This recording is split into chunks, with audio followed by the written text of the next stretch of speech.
In the heart of the old city of Amman, Jordanians have been buying newspapers at this kiosk for 50 years. But these days, the headlines don't surprise readers very much.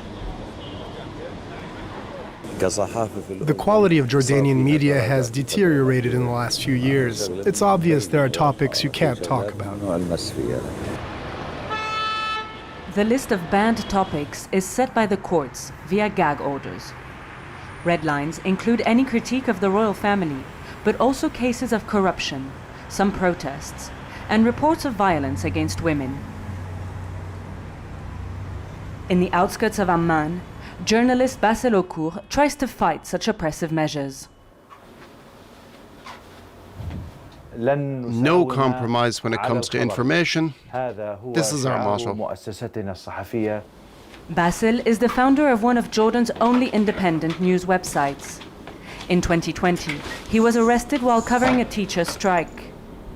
His office is also regularly subjected to searches and fines. Every day you have to bear in mind that you can be targeted by one of the tools of repression the regime uses to limit freedom of the press. Despite the threats, he continues to investigate a sensitive topic with Malik, one of his most trusted reporters. We want to know more about the political prisoners.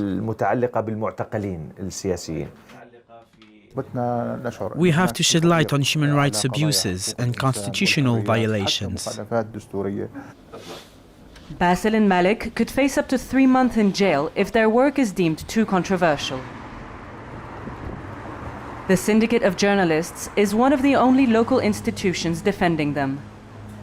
Ibrahim Kabilat supports tens of colleagues who are being prosecuted under laws supposed to tackle cybercrimes or terrorism.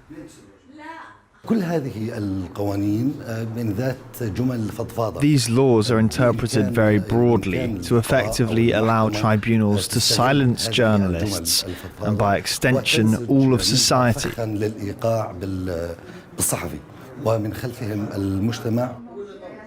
Ibrahim fears self-censorship could become the norm in his profession. Internet is also closely monitored, but some can still find relative freedom on social media. Luay Hazem is part of a regional collective of cartoonists set up in 2013 in the aftermath of the Arab Spring. Their drawings are very popular online. When the revolutions of the Arab Spring started, all the regimes promised reforms, but they didn't enact them, and they didn't fight corruption either.